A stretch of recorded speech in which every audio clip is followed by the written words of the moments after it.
La Cafetera es un programa de radio que se financia gracias a las aportaciones de los oyentes. Si te gusta el periodismo que defiende y sientes que te acompaña, hazte mecenas y ayúdanos. Infórmate en radiocable.com/mecenas. Hola, Cafetera. Me he hecho mecenas del programa porque creo en el periodismo, creo en la información de calidad, en la información libre. Si no pagas por algo, tú eres el producto.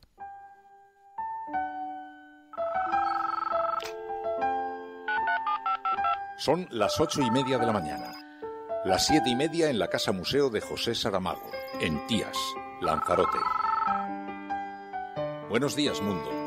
¿Quieres un café?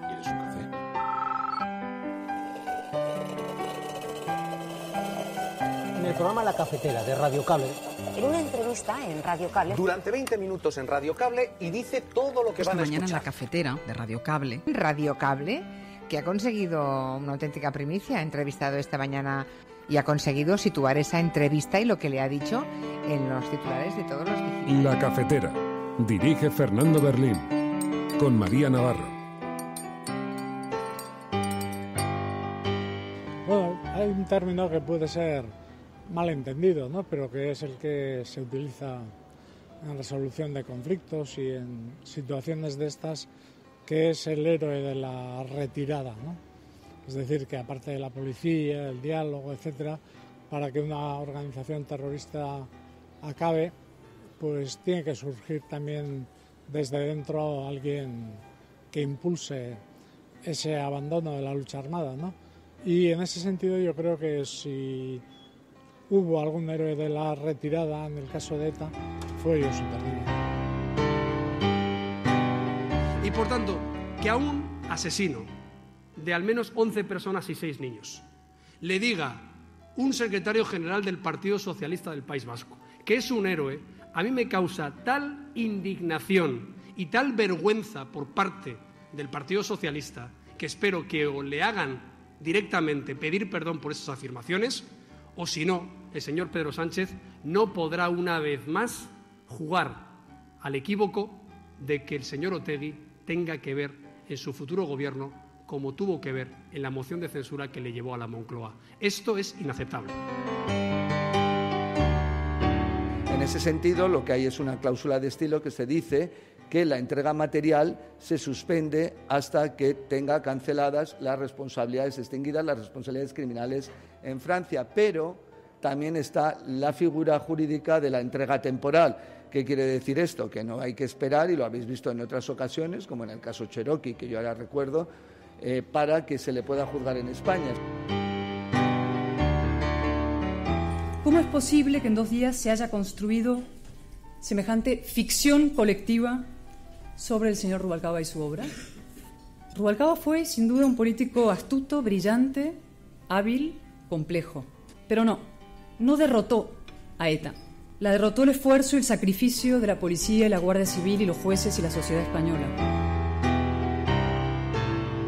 Desde nuestro punto de vista, que hay un interés permanente en que determinados temas estén encima de la mesa, para mí y para nosotros, bueno, pues esta es su apuesta. Nosotros hacemos otra apuesta y nosotros lo que le decimos a la gente es: el próximo día 26 también hay una oportunidad de volverles a recordar, como lo hemos hecho en las elecciones generales, que esta no es la vía y que a nosotros nadie nos va a sacar de la vía que hemos elegido, que es la vía de las vías democráticas, las vías pacíficas, sin renuncia alguna a nuestro objetivo, que es construir la República Vasca y Vasca. Cataluña tiene hoy un senador menos que la representa en el Senado. El sectarismo se ha impuesto sobre la legalidad y el sentido común. Hay quien quiere hablar en nombre de Cataluña silenciando a una parte del país. No tendrán éxito. Hoy mismo pediremos amparo al Tribunal Constitucional en defensa de los derechos de nuestro grupo parlamentario y de los derechos del conjunto de catalanes y catalanas que han visto menguada su representación en el Senado. We make is to increase the proportion of highly skilled immigration from 12% to 57%, and we'd like to even see if we can go higher. Finally, to promote integration, assimilation, and national unity, future immigrants will be required to learn English and to pass a civics exam prior to admission.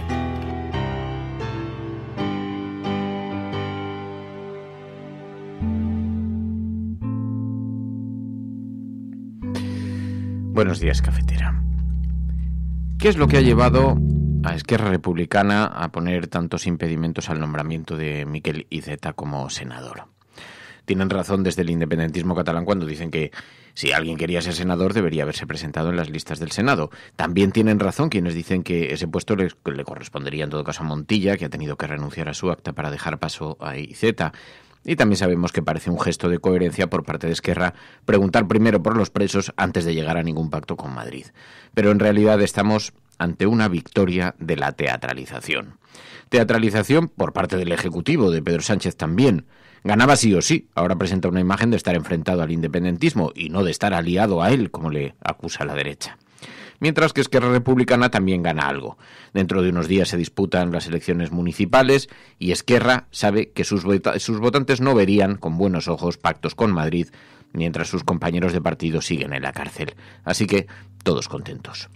Es verdad, sin embargo, como decía Pedro Sánchez, que el independentismo ha perdido una oportunidad de oro porque difícilmente se va a encontrar a alguien más partidario del diálogo que Miquel Iceta. Pero también es verdad que le estamos dando una dimensión al Senado absolutamente exagerada. Nadie se va a acordar de este debate dentro de un año y desde luego creo recordar que es la primera vez que la presidencia del Senado ocupa tantísimo espacio en los medios de comunicación, lo cual nos debería indicar algo. Aquí nos ha llamado la atención que este asunto tenga tanto protagonismo y que dedique tantos esfuerzos de Pedro Sánchez, salvo que estemos ante otra operación, salvo que esto sea una cortina de humo. Dicen en las ferias de ganado que cuando te interesa un buey nunca puedes preguntar su precio directamente, tienes que preguntar por el de al lado y decir que te parece demasiado caro. Y es entonces, ahora sí, cuando miras al que persigues y dices, bueno, vale, ese es caro. ¿Y por este cuánto? Pues es seguramente lo que ha pasado con Miquel Iceta. La presidencia del Senado no le interesa a Pedro Sánchez le interesa la investidura. Y ahora Esquerra Republicana está en deuda con el gobierno y además puede argumentar ante los suyos que no se pliega ante todo. Recuerden lo que le hicimos a Iceta. Así que más allá de todo esto, lo que nos reflejan estos fuegos de artificio, lo que nos recuerdan, es que estamos ante un tablero de ajedrez donde todo el mundo maneja sus fichas con dobles intenciones. Y sea como fuere, y más allá de las tácticas políticas, convendría recordar que el pulso entre Madrid y Cataluña no ha parado. Y conviene recordar que es extraordinariamente necesario introducir sosiego y diálogo. Por cierto, que del teatro de la derecha no hemos hablado. Que si se sentían tan constitucionalistas, podían haber votado a favor de Iceta. Esta es la apertura del programa de Radio La Cafetera. Si lo estás escuchando, no estás sola. Este es el tema protagonista hoy en las portadas de los periódicos en España, junto con la detención de Josu Ternera, pero como además estamos permanentemente dándole vueltas a temas que son completamente accesorios, porque, insisto, no nos engañemos, de esto el año que viene no vamos a estar hablando precisamente. No cambia el curso de la historia de la humanidad del nombramiento de Miquel Iceta. ¿Os acordáis cuando teníamos 20 años que hubo una vez que bloquearon en el Senado a Miquel Iceta unos que se llamaban Esquerra Republicana? ¿Creéis de verdad que esto tiene la relevancia como para ocuparnos tantos y tantos días de discusiones? Bueno, pues es el tema, en todo caso, que ocupa hoy las portadas de los periódicos, junto con la detención, como digo, de Josu Ternera, que se ha convertido también en el nuevo epicentro de la polémica pequeña política. Luego hablaremos algo también de internacional, hoy no mucho, pero como tenemos prensa extranjera, también hablaremos con Pilar de la Peña, y ya sabéis, los viernes analizamos en La Cafetera una película. Es un ejercicio colectivo que nos sirve a todos para comentar desde diferentes perspectivas una obra cinematográfica. En este caso hemos elegido una comedia, es una comedia relativamente menor, pero que nos habla también de la necesidad de mirar a la vida con un poquito de desparpajo, de alegría, con una forma un poquito rockera, canalla, como la que miraban los protagonistas de Radio Encubierta, esa emisora de radio clandestina que para poder emitir rock se tenía que salir de los límites marítimos del Reino Unido, y así podía emitir 24 horas rock and roll, y estaba perseguida por las autoridades. Bueno, eso que fue un momento concreto de la historia de Gran Bretaña, fue llevado al cine de forma satírica, así con una comedia, y vamos a comentar con vuestra ayuda es un gran ejercicio que hacemos todas las semanas. Se propone una peli, la ve toda la audiencia, o una parte de la audiencia, y después aquí podemos comentarla entre todos. Bueno, hemos escuchado los audios que resumen en las últimas horas.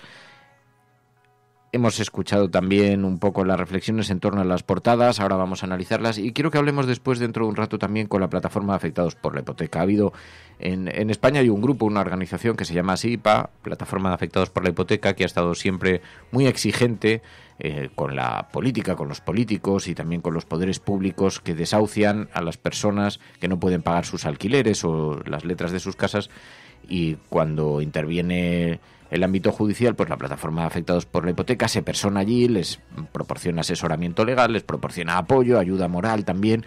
Y ha habido en estas últimas horas algún debate en torno a un escrache, porque entre otras cosas lo que hacen también es manifestar públicamente el rechazo social que supone quienes conducen estas políticas, y para eso hacen manifestaciones y escraches. Y ha habido un par de escraches que han sido muy polémicos. Uno de ellos a una política española conservadora que estaba embarazada, y eso ha provocado un terremoto también en las tertulias, que han estado permanentemente hablando de los acosadores que estuvieron gritando a Cristina Villecís.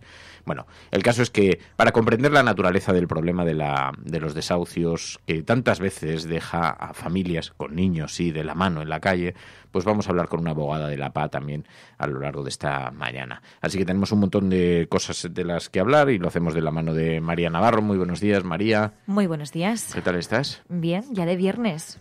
Ya tocaba, ¿eh? Ya. No has creído nunca. No voy a decir nada que luego me decís que por qué quiero que llegue el fin de semana. Claro. Tú sabrás, mientras tanto, aquí estamos. Ha sido una semana de mucha alergia.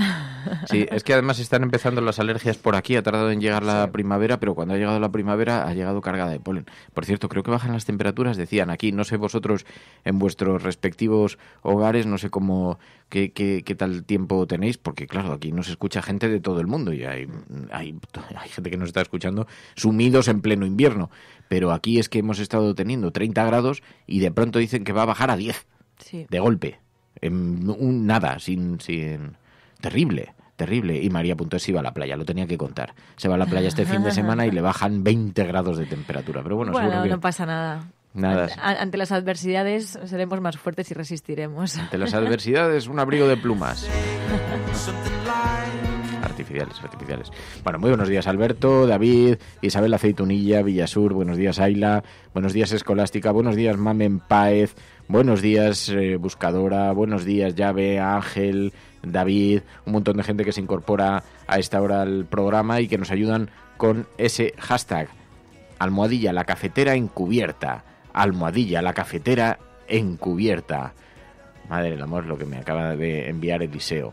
Dice... Bueno, pero es que cada vez que queréis despistarme del tema me sacáis con algún patinete. Me envían un vídeo de un señor pegándose un porrazo tremendo, cogiendo un patinete mientras está haciendo el bruto y se pega un porrazo contra el suelo. En fin, bueno. Vicente Arias, muy buenos días, con ese hashtag almohadilla la cafetera encubierta que os pedimos que utilicéis en Twitter para organizar la conversación. Buenos días, Vicente Arias, buenos días, Enrique Quesada. ¿Qué tal estás, Enrique? Fuerza, honor, siempre mirando hacia adelante con energía. Y dice, después de ver que con Iceta los senadores son de quita y pon y de la renuncia de Levy y otros electos del PP, siento que estos partidos desprecian la representatividad del Parlamento. Está cambiando mucho la política y está cambiando en poco tiempo. Estamos viendo los fichajes mediáticos, la selección de personas. Ayer vimos como Daniel Lacalle, un fichaje que había sido, es un economista español ultraliberal, muy polémico, le gusta mucho la bronca en televisión, le gusta mucho la descalificación, es muy pinchón, es un tipo muy pinchón. Y dicen que tiene una buena cualificación técnica desde la perspectiva muy liberal, con ausencia absoluta del poder del Estado sobre cualquier cosa. Bueno, pues este hombre había sido anunciado como el gran fichaje del Partido Popular para elaborar su programa económico y iba en las listas. Bueno, pues ha renunciado. No ha pasado, ¿cuánto? 10 días, 15 días de las elecciones y ya ha renunciado. Así que nos damos cuenta de cómo, pues eso, el teatrillo político al que se refiere Enrique Quesada ahora con ese hashtag almohadilla la cafetera encubierta, dice... Claro, es que hay un cierto desprecio a la representatividad del Parlamento. O sea, fichamos a alguien que mediáticamente va a salir en los periódicos y en las tertulias, y eso sí, en cuanto se ve en la obligación de tener que ir al Parlamento y cumplir con un horario de trabajo y tener que sentarse allí como diputado raso, entonces ya no le interesa. No, pero además aquí también hay parte de trampa, ¿no? Porque varios medios apuntaban a que una de las razones podía haber sido esa, ¿no? Que se pudiese tirar de lista y entonces pudiese entrar Marimar Blanco. Sí, claro, ahí entonces, de lo que como si esto es cierto... Blanco fuera un referente intelectual de este país, pero claro, entonces ahí lo que se está haciendo es una cierta trampa, ¿no? Porque es como no me gustan los resultados electorales y entonces tiro de lista. Es claramente una excusa. El problema es que Daniel Lacalle es un tipo que tiene una trayectoria profesional donde gana mucho dinero en el sector privado, mucho dinero, y que se vino en plan teatro postureo por si era ministro, por si lo convertían en ministro. Y como no ha pasado nada de eso, se vuelve al sector privado donde gana más pasta. Es decir, en la actividad pública solamente le sirve como plataforma de lanzamiento, como plataforma de salto. A mí me parece una vergüenza, sinceramente. Pero no es atribuible solamente a lo que ha hecho el Partido Popular, que creo que dice muy bien Quesada cuando habla de cómo se está despreciando la representatividad del Parlamento y la solemnidad de la actividad política. Es que también estamos viendo algunos fichajes toreros fichados para el Parlamento, para el Congreso de los Diputados. Pero esto qué broma es. Pero esto qué broma es. Pero es que no solamente eso, hemos visto militares que se ficha a militares para entrar. Ojo, el primero el Partido Socialista, ¿eh? El primero el Partido Socialista de Pedro Sánchez, tertulianos, que se va eligiendo tertulianos. Hombre, no. Un poco de dignificar la vida política. Entiendo que vivimos en el mundo multimediático, en el mundo de la comunicación, que es muy necesario ser conocido en los foros, pero para eso a lo mejor lo que convendría es que los políticos supieran que tienen la obligación de comparecer ante los ciudadanos en los nuevos foros que van surgiendo, en las nuevas ventanas, en las tertulias, que representan a los ciudadanos y que se personen allí para que sean ellos los que den explicaciones y que no las tengamos que escuchar de gentuza como yo, que está hablando en las tertulias. No, pero es verdad. Me parece... Bueno, en fin. Pero no vamos a centrar el programa sobre esto porque esto es un fenómeno que no está ocurriendo solamente en España, ¿eh? Estamos viendo que los fichajes mediáticos se están dando por todo el mundo en esa transformación que está viviendo la política. Ahora, lo que sí que ha sido un elemento por el que hoy nos tenemos que detener ha sido la detención de Josu Ternera. Hay algunas claves que son interesantes, que es interesante recordar, aunque ahora hablaremos con Pilar de la Peña también, porque ha tenido una extraordinaria repercusión en la prensa extranjera, en la prensa internacional, donde todo lo relacionado con el terrorismo de ETA tiene siempre mucha dimensión. Pero Josu Ternera, 17 años fugado, estuvo 17 años, uno de los interlocutores en las conversaciones de paz que desarrolló el gobierno de Zapatero con la mediación de Cruz Roja, y era uno de los enviados por la banda terrorista ETA, hasta que un día dejó de aparecer, lo apartó la banda terrorista porque decían que era partidario del final de ETA, y lo sustituyeron y pusieron a Thierry, que decían que estaba completamente exaltado, un tipo que llegó a amenazar con convertir Madrid en el nuevo Vietnam por las bombas que iban a colocar. Ese fue el que sustituyó a Josu Ternera. Fue por eso por lo que ayer precisamente en una entrevista escuchamos a Eguiguren diciendo que Ternera fue uno de los artífices del fin del terrorismo. Esto ha sentado muy mal entre la derecha, pero es un hecho que en las conversaciones participaba Josu Ternera, es un hecho que es que formaba parte de la banda terrorista ETA y según parece, y bueno, tendrán que decirlo los tribunales, pero según parece participó directamente en asesinatos muy serios, muy graves, pero también es un hecho que fue una de las personas que impulsaba el fin de la banda terrorista ETA. Así lo dijo Eguiguren y ha provocado una auténtica polvareda. Bueno, hay un término que puede ser malentendido, ¿no? Pero que es el que se utiliza en resolución de conflictos y en situaciones de estas, que es el héroe de la retirada, ¿no? Es decir, que aparte de la policía, el diálogo, etcétera, para que una organización terrorista acabe, pues tiene que surgir también desde dentro alguien que impulse ese abandono de la lucha armada, ¿no? Y en ese sentido yo creo que si hubo algún héroe de la retirada en el caso de ETA, fue Josu Ternera. Así que han pasado 17 años, También hay muchas preguntas sobre la mesa. ¿Por qué no se le ha detenido antes? ¿De verdad alguien cree que una persona puede estar 17 años paseándose por Europa sin que sea detectado por los servicios secretos? Entonces, ¿por qué ahora? ¿Por qué 17 años después? Bueno, este es el titular fundamental en los periódicos hoy. El etarra Josu Ternera cae tras una fuga de 17 años, dice el periódico El País. Para el ABC cae Josu Ternera, faltan otros 30 pistoleros de ETA, dice el periódico ABC, que dice: el terrorista negociador con el gobierno de Zapatero, detenido en Francia en el hospital donde se trataba de un cáncer, llevaba 17 años huido. con 4 causas pendientes en España, condenado a 8 años en Francia. Para el ex líder del PSE, Guiguren es un héroe de la retirada. La mayoría de los terroristas fugados viven en Venezuela, dice el periódico ABC. Además, un guardia identificó a Ternera tras 15 días de rastreo a ciegas, dice El Mundo, convirtiendo esto en una gesta épica. Cae el terrorista más buscado después de 17 años de fuga, el etarra que ordenó la masacre de Zaragoza y los guardias civiles que trataron de impedirla. Un asesino sanguinario, un negociador implacable, dice el periódico El Mundo. Es muy raro porque en esto, de alguna manera, se le culpa de la negociación de ETA a Zapatero. ETA lleva años ya sin matar, lleva disuelta oficialmente desde el año pasado, y nos llama la atención porque ha sido el gobierno socialista quien lo ha detenido, que esto se destaca poco, pero si hubiera sido el gobierno de Mariano Rajoy, esto habría tenido, un gobierno de derechas, esto habría tenido una extraordinaria repercusión. Pero bueno, se atribuye el éxito solamente a la Guardia Civil en cooperación con la policía francesa, y mientras tanto, bueno, pues a algunos se les olvida de dónde nace la desaparición de ETA. No tengo mucho que decir, ¿no? Siempre es una buena noticia saber que el Estado de Derecho funciona, y todo aquel que tiene cuentas pendientes con la justicia tiene que saber que ese Estado de Derecho que funciona le va a detener y le va a poner a disposición de los tribunales. Por lo tanto, perfecto.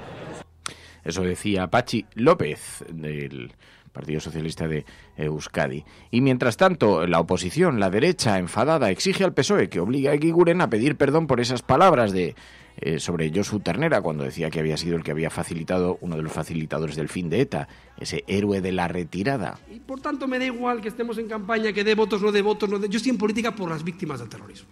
Y por tanto, que a un asesino de al menos 11 personas y 6 niños le diga un secretario general del Partido Socialista del País Vasco que es un héroe, a mí me causa tal indignación y tal vergüenza por parte del Partido Socialista, que espero que o le hagan directamente pedir perdón por esas afirmaciones, o si no, el señor Pedro Sánchez no podrá una vez más jugar al equívoco de que el señor Otegi tenga que ver en su futuro gobierno como tuvo que ver en la moción de censura que le llevó a la Moncloa. Esto es inaceptable. Así que la utilización de este asunto en campaña electoral, que vuelve a las manos del Partido Popular, y mientras tanto, pues escuchamos la derivada que va a tener esto jurídica, porque como dice Marlaska, es probable que Josu Ternera sea juzgado en España, y para eso pues existen los mecanismos. Sobre la entrega de Josu Ternera a las autoridades españolas, a la Audiencia Nacional, por las causas que aquí se le imputan. En ese sentido, lo que hay es una cláusula de estilo que se dice que la entrega material se suspende hasta que tenga canceladas las responsabilidades extinguidas, las responsabilidades criminales en Francia, pero también está la figura jurídica de la entrega temporal. ¿Qué quiere decir esto? Que no hay que esperar, y lo habéis visto en otras ocasiones, como en el caso Cherokee, que yo ahora recuerdo, para que se le pueda juzgar en España, sino que teniendo y estando extinguiendo en Francia, las autoridades francesas pudieran entregarle transitoriamente, temporalmente, para que se le pueda enjuiciar en España. O sea que no debemos o no se debe necesariamente que esperar al cumplimiento íntegro de las responsabilidades que pudieran ser declaradas en Francia. Almohadilla la cafetera encubierta. Almohadilla la cafetera encubierta. Es el hashtag que estamos utilizando hoy para comentar en el programa, que por cierto La Ingobernable nos dice, nos remitía a algunos expertos para hablar precisamente de los scratches. Sabéis que ha habido varios scratches en estas últimas horas, uno de ellos a Begoña Villacís, una política de derechas española que está embarazada, muy embarazada ya, está a punto de dar a luz, creo que tiene el parto programado para hoy, me parece, y ayer o antes de ayer fue objeto de un escrache, la gente la increpó, le iban gritando por la calle mientras ella iba caminando. Bueno, no era una imagen muy edificante, esto no es muy discutible, esto parece que cualquier persona con sentido común lo comprende, pero en todo caso también lo que nos ha ayudado es para tapar el verdadero drama que suponen los desahucios, en los que se deja en la calle a miles de personas con familias, con niños pequeños, con bebés. Y mientras algunos han hecho del suceso de Villacís, que como digo, no es precisamente edificante, es una situación bastante grotesca, pero mientras algunos han hecho de eso una operación de victimización absoluto, están contribuyendo a tapar el verdadero drama que suponen los desahucios. Así que para explicar esto y para explicar a dónde llega el nivel de enfado, y que a lo mejor esto nos ayuda a entender un poquito por qué ha ocurrido lo que ha ocurrido en las últimas horas, vamos a hablar enseguida con una abogada de la plataforma de afectados por la hipoteca. Aunque, como os digo, todo el asunto de España, todo está centrado en la detención de Josu Ternera y también en las víctimas y en el terrorismo. Hemos destacado unas declaraciones que queríamos remarcar de Cayetana Álvarez de Toledo, que la verdad es que cada día está más radicalizada, podía fichar por Vox y dejarse de circunloquios, porque Cayetana Álvarez de Toledo ayer tuvo unas declaraciones llamó senil, por cierto, a la alcaldesa Manuela Carmena, con insultos, descalificaciones, en fin, Cayetana Álvarez de Toledo en su registro más original y más natural. Pues insistió en la idea de que Rubalcaba no derrotó a ETA, que se estaba creando una cierta mitología en torno a esto. ¿Cómo es posible que en 2 días se haya construido semejante ficción colectiva sobre el señor Rubalcaba y su obra? Rubalcaba fue, sin duda, un político astuto, brillante, hábil, complejo. Pero no derrotó a ETA. La derrotó el esfuerzo y el sacrificio de la policía y la Guardia Civil y los jueces y la sociedad española. Cayetana Álvarez de Toledo, que fue una de las artífices de la teoría de la conspiración del 11M. ¿Os acordáis? Aquella teoría que decía que detrás de los atentados islamistas del 11 de marzo de 2004 estaba ETA y no el yihadismo.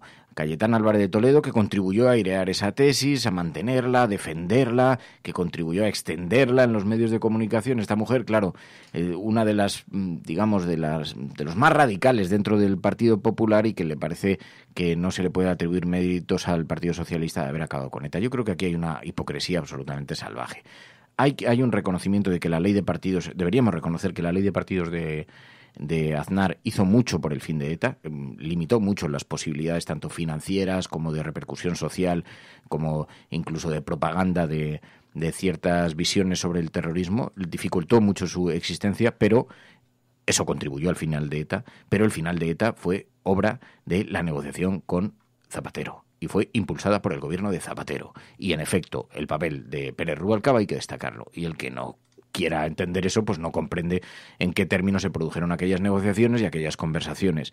Y es ciego a eso. Es ciega Cayetana Álvarez de Toledo, pero tampoco pasa nada. Dice, no, fue toda la sociedad la que terminó. Mira, deja de circunloquios políticos y retóricos y de debates estériles.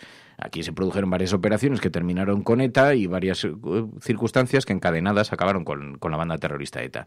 Y moralmente el resto de los españoles sufrimos mucho la banda terrorista ETA, aceptamos la negociación, la mayor parte de los españoles, pero tampoco se nos puede a nosotros atribuir el final de ETA. Quiero decir que las cosas como son y donde están en su justa medida.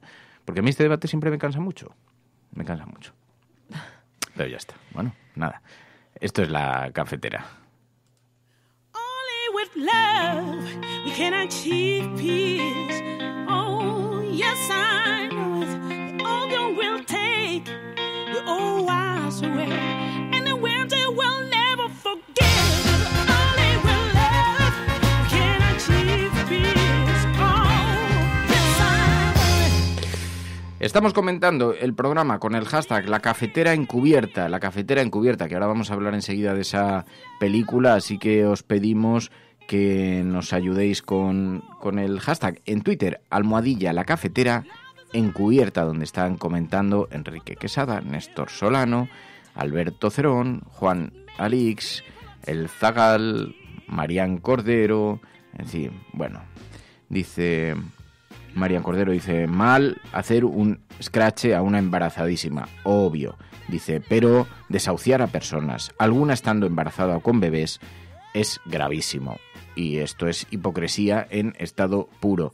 Dice, como dice tú como yo, a estas señoras embarazadas y a bebés recién nacidos se les sacan de sus casas, los dejan en la calle, no tienen nombre conocido, claro, no salen en los periódicos, no tienen repercusión, no son comentados en las tertulias, así que en efecto esta doble perspectiva, esta doble aproximación. Por eso queremos hablar hoy con Alejandra Jacinto, vamos a comunicar ahora enseguida con ello para que nos explique un poquito cuál ha sido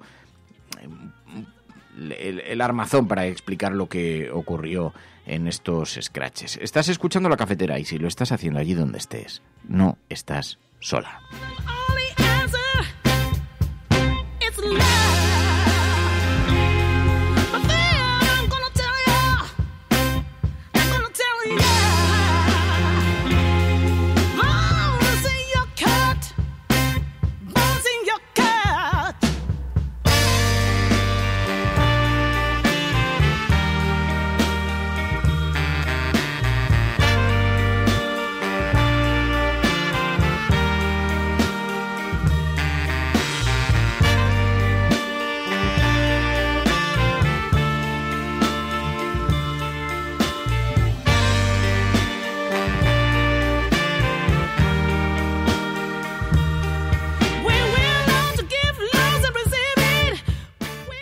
Pues en efecto, lo hemos anunciado, como teníamos tanta curiosidad por tratar de colocar las cosas en su justa dimensión y vemos que hay una ausencia total de voces que expliquen esto desde una perspectiva alternativa. Teníamos mucho interés hoy en hablar con una abogada, politóloga, Alejandra Jacinto, que es activista de la plataforma de afectados por la hipoteca, defensora de los derechos humanos y es una de las promotoras de la ILP de la vivienda. Alejandra, muy buenos días. Hola, buenos días, ¿qué tal? Claro, ha habido una gran polémica en torno a un escrache que le han hecho a una político española, muy embarazada, y entonces esto ha provocado, una gran polémica en los medios de comunicación y en las tertulias. ¿Se puede justificar el escrache, Alejandra? Nosotras pensamos que sí, y es más, lo habíamos anunciado. Hace ya 2 años recogimos 77.000 firmas para promover una iniciativa legislativa popular por el derecho a la vivienda, para que hubiera una ley autonómica de vivienda en la Comunidad de Madrid. Hay que recordar que Madrid es de las pocas comunidades autónomas, junto con Asturias, que no tienen ley de vivienda autonómica y que, por tanto, es una comunidad en la que no se garantiza y no se desarrolla el derecho a la vivienda. Por eso hace 2 años recogimos todas esas firmas para exigir a nuestro Parlamento Autonómico que se impulsara una ley de vivienda. En ese momento el Partido Popular y Ciudadanos rechazaron la tramitación de la ley y ahora, 2 años después, aprovechando la campaña electoral, pensamos que era un buen momento para poner encima de la mesa la posibilidad de volver a exigir esta ley. Eso hicimos y en el mes de abril interpelamos nuevamente a todos los partidos políticos para que se comprometieran a que, en el caso de gobernar, pudieran impulsar de nuevo una ley autonómica que durante estos 2 últimos años, de hecho, pues no habían planteado y no habían puesto encima de la mesa. A esas reuniones, naturalmente, invitamos a todos los partidos y el Partido Popular y Ciudadanos ni siquiera se dignaron a acudir a esas reuniones en las que, les explicábamos la propuesta y en el que, sin perjuicio de que ellos pudieran hacer las enmiendas oportunas a la ley, pues en todo caso acabara tramitándose una ley que tanto necesitamos, teniendo en cuenta la realidad que vivimos en nuestra comunidad.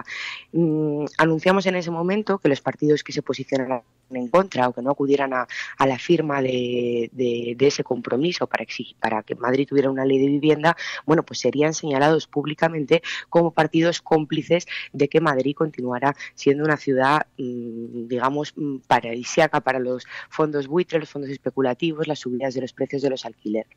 Y anunciamos que iríamos a la pradera de San Isidro a hacer ese señalamiento público, sobre todo para que los votantes sepan que cuando vayan a los ciudadanos están votando a partidos que se posicionan en contra de los intereses de la ciudadanía.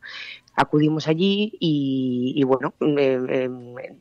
un toque de atención de forma totalmente pacífica y en un ejercicio que nosotros entendemos legítimo de protesta ciudadana a los candidatos y candidatas del Partido Popular y Ciudadanos. Y así lo hicimos. Estuvimos con Ignacio Aguado, estuvimos con Albert Rivera, estuvimos con la señora Díaz Ayuso y estuvimos también con Begoña Villacís. Nos ha llamado mucho la atención que los medios de comunicación solo se han hecho eco prácticamente de ese señalamiento que hicimos a Begoña Villacís y no del resto de de candidatos. Y bueno, entendemos que sí, entendemos, y sobre todo visto el revuelo que se ha formado luego por redes sociales y en los medios de comunicación, que quizá la señora Villacís pudo sentirse en algún momento un poco agobiada, y en ese sentido lo lamentamos. Nosotros a la señora Villacís le deseamos todo lo mejor en el ámbito personal, pero pensamos que estaba allí en calidad de candidata de un partido que ha rechazado la ley de vivienda y que por tanto es totalmente que le recordáramos que la ciudadanía, las mujeres, sobre todo las mujeres embarazadas que sufren desahucios diariamente en nuestra comunidad, quieren una ley de vivienda para la Comunidad de Madrid. Y para ejemplificar el drama que suponen los desahucios, proporcionáis algunos datos hoy, datos como que los desahucios continúan a un ritmo de 10 desahucios por hora, 10 desahucios por hora, y que se está exigiendo una ley que podría reparar el dolor de 800.000 familias que han sido desahuciadas desde 2008, que son unas cifras escandalosas, pero uno de los argumentos con los que se contraponía el escrache a Villacís, o la repercusión que ha tenido el escrache a Villacís, es el número de desahucios tan terrible que vemos con mujeres embarazadas en la calle, con niños en la calle, que no parecen importar a nadie, pero son unas imágenes que se repiten sistemáticamente, ¿no? Exactamente, nos ha parecido desde luego la utilización de una doble vara de medir. No hemos visto a estos partidos poner el grito en el cielo cuando cada día en nuestra comunidad se desahucian. En concreto en la Comunidad de Madrid hay más de 30 desahucios al día y no hemos visto a estos partidos, como decía, poner el grito en el cielo cuando se ven imágenes terroríficas y de absoluta violencia. Esta vez sí, bueno, pues como a mujeres embarazadas se las expulsa de sus viviendas sin ningún tipo de alternativa habitacional. Lo vimos, de hecho, en desahucios como Argumosa 11, que yo creo que fue un desahucio muy mediático. Una de las mujeres que fue expulsada de su vivienda, bueno, acababa de dar a luz el día del desahucio, su bebé tenía un mes de vida y a nadie le tembló el pulso, no hubo ninguna campaña por redes sociales con el hashtag de yo con Miriam de Argumosa, que ha sido desahuciada con un bebé de un mes, y entonces nos parece bastante hipócrita la reacción. Porque además una de las cosas que se exigen quienes denuncian esta brutal desigualdad que suponen los desahucios, una de las cosas que se exige y que pide la Ley de Vivienda en Madrid es que se sancione a los propietarios que tengan 5 o más viviendas vacías sin sacar al mercado, porque hay muchos, son numerosos, ¿no? Sí, en la comunidad tenemos el dato de que existen más de 260.000 inmuebles vacíos o desocupados. Eso confronta o choca totalmente con un derecho constitucional, que es el derecho a la propiedad privada, y que por supuesto nosotros respetamos, pero que no es infinito, no es absoluto, tiene una serie de límites, y los límites están en la función social de esa propiedad privada.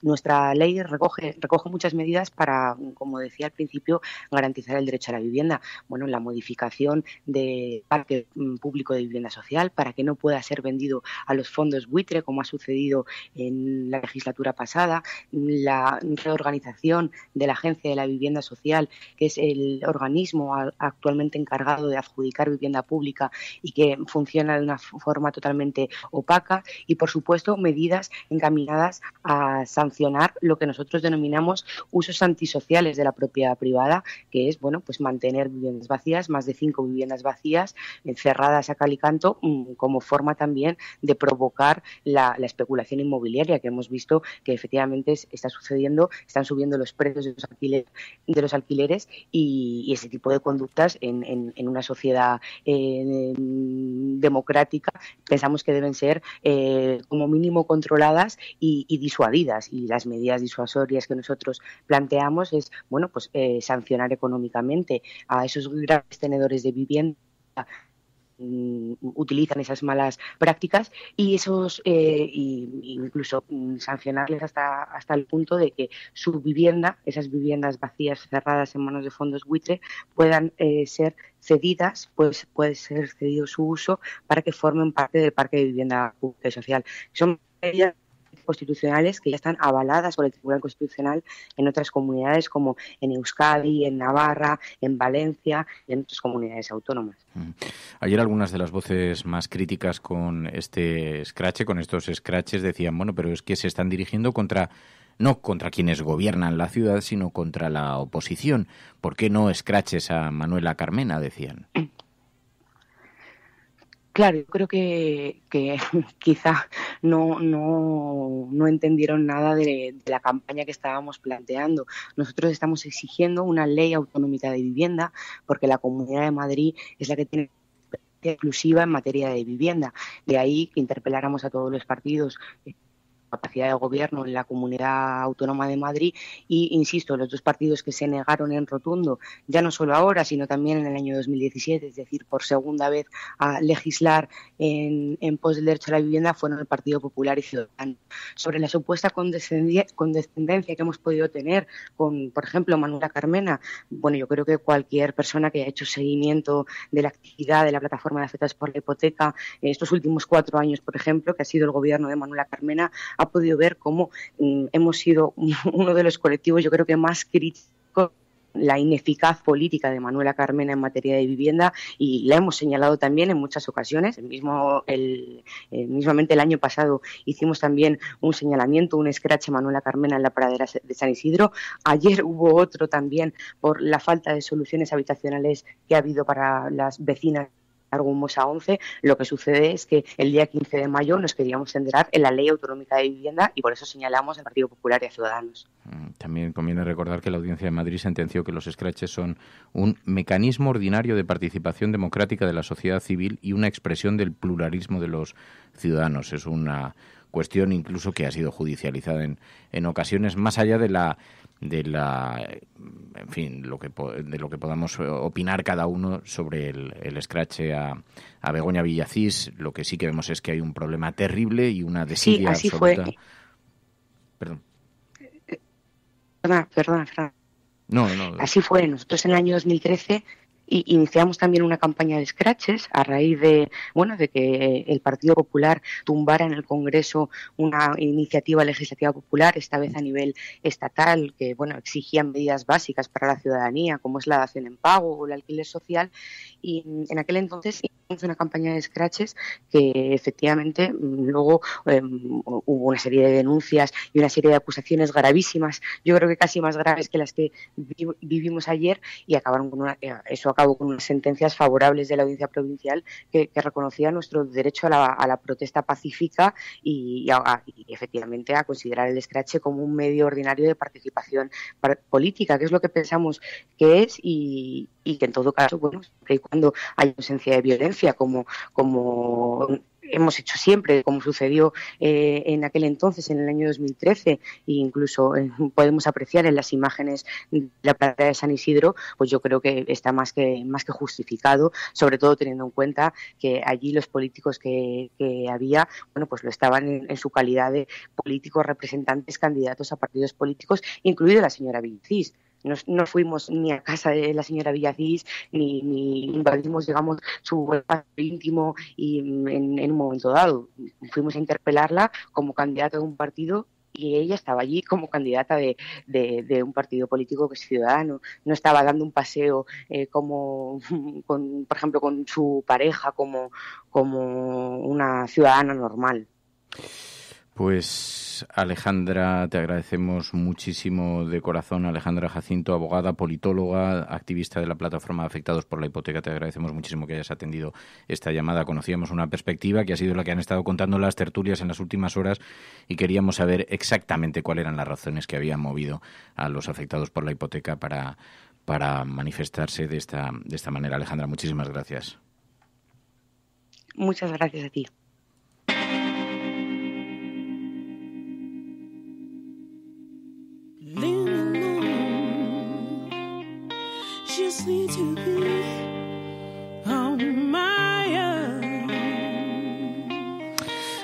Porque creo que es muy importante, claro, es verdad, en las últimas horas hemos oído por tierra, mar y aire cuál es la perspectiva con la que nos describen el marco desde el cual nos dicen que tenemos que comprender lo que ocurrió ayer. A nadie le parece edificante esa imagen, eso no parece que sea discutible a estas alturas, pero sí conviene que se nos ofrezca la otra cara de la moneda. ¿Por qué suceden las cosas que suceden? ¿Cuál es la razón que mueven más allá de lo que nos dicen que son las razones? ¿Cuáles son las verdaderas razones que movían ayer a la gente a manifestarse con este escrache, que no deja de ser al final una medida desesperada de exigencia a los políticos que no están cumpliendo con una obligación como la de parar estos escraches estos desahucios que se han convertido en un auténtico drama para familias, para mujeres embarazadas también, para mujeres con niños? Así que, bueno, es importante que frente a una información podamos situar también la explicación de las razones, y a lo mejor así podemos comprender un poquito mejor a este mundo tan complejo, tan convulso. Bueno, almohadilla la cafetera encubierta. Os pedimos que utilicéis este hashtag, almohadilla la cafetera encubierta. Es un hashtag con el que estamos organizando, y damos las gracias a La Ingobernable también, porque nos ha alertado además de alguna de las perspectivas de esto que se estaban comentando en las últimas horas sobre los desahucios, y que está tuiteando también en directo en el programa en Twitter.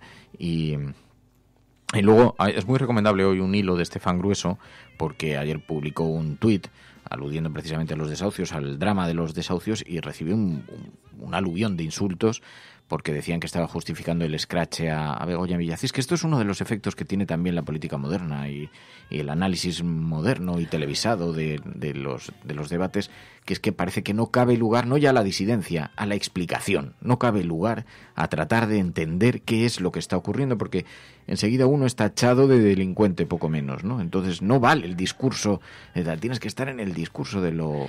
En el discurso único, ¿no?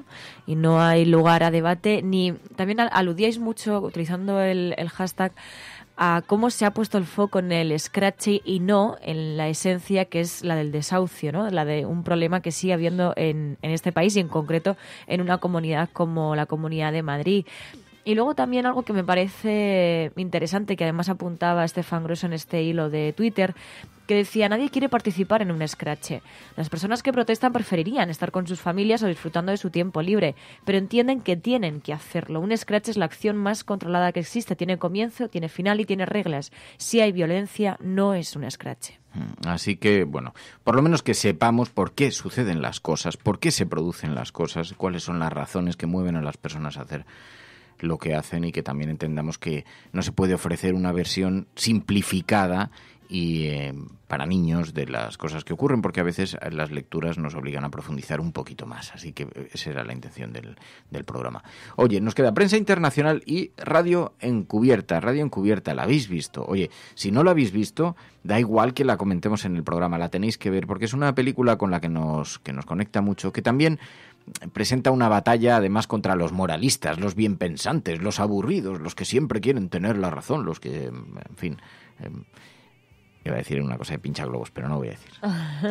Bueno, pero que es una comedia, es un poco canalla, pero es una comedia que nos gusta mucho, porque nos gusta la clandestinidad, nos gusta la manera en la que hacen radio de forma clandestina, y nos gusta también ver a un grupo de personas pasando el que estaban viviendo el mejor momento de sus vidas. Porque cabe la posibilidad de que este que estamos viviendo sea, queridos amigos, queridas oyentes, el mejor momento de nuestras vidas. Y claro, quizá algún día alguien mire hacia atrás y diga: yo recuerdo que yo me sentaba alrededor de un teléfono, porque entonces, hijo mío, escuchábamos la radio a través del teléfono móvil, a través de la internet, y me sentaba allí a escucharlo. Y qué momentos fueron aquellos en los que estaban esos tíos hablando desde una buhardilla ahí, subidos de forma clandestina, hasta que los cerraron. Como en Radio Encubierta. No, en serio, es una película divertida que merece la pena, y así oxigenamos un poquito. Bueno, Prensa Internacional y Radio Encubierta. Podrán decir todos los periódicos del mundo lo que quieran. Secessionist parties in Catalonia have wasted no time following the reconvening. Vamos a esta hora con información de último minuto. A esta hora en España, el ex vicepresidente del gobierno... En España finaliza el recuento de votos en los comicios municipales y autonómicos con una participación del... En las últimas semanas hemos podido comprobar cómo los medios de comunicación internacionales... Imagínense cualquier lector de la prensa extranjera que descubre que al que se propone para el Banco Mundial... A Spanish nurse who helped treat 2 Ebola victims in Madrid has tested positive for the disease herself. Spain announced that a nurse is the latest to be diagnosed. Bueno, ya sabéis que los viernes analizamos en el programa la prensa internacional y la forma en la que recogen noticias sobre España, la forma en la que proyectan la imagen de España en el mundo, y lo hacemos de la mano de Pilar de la Peña. Muy buenos días, Pilar. Hola, buenos días a todos. En una semana que terminaba con esa noticia relacionada con la detención de Josu Ternera, el terrorista de la banda ETA, uno de los negociadores del alto el fuego, y que ha tenido muchísima repercusión en la prensa internacional, ¿no?